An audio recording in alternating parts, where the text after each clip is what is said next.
This week, the Texas Council on Family Violence released a new report showing the largest increase in the number of women killed by domestic violence. And a big increase is right here in Harris County. Here to talk about the alarming report is Rebecca White of the Houston Area Women's Center. Great to have you here with us this morning. We're talking about a big increase here in Harris County. Why are the numbers so high? What does that suggest to you?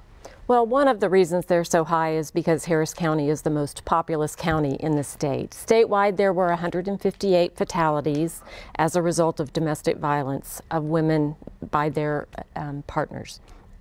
In Harris County, that number was 34, which is higher than we've ever seen here.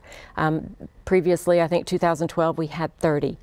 I think we've had population growth here, and it just takes a rash of a few instances to get that number up. It is alarming, though, and it does highlight all too painfully the consequences of domestic violence and the importance of making sure that survivors of violence know there are resources available. And it's really important to point out that when you're talking about domestic abuse, we're not just talking about physical abuse here. This is true. It ranges the spectrum. There's psychological abuse, there's financial abuse, spiritual abuse, and of course physical abuse. So it may present in a variety of different ways. One thing that we do know is when it is all about power and control, and so when the survivor seeks to leave that relationship, it is the most dangerous time. So psychological abuse can escalate to physical abuse at that time. So it's very important that a survivor contemplating leaving get assistance and some help with safety planning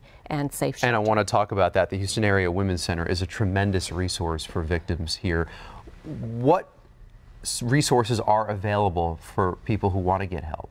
How do they seek it? First and foremost, we have a 24/7 hotline that is operated by professionals who are trained.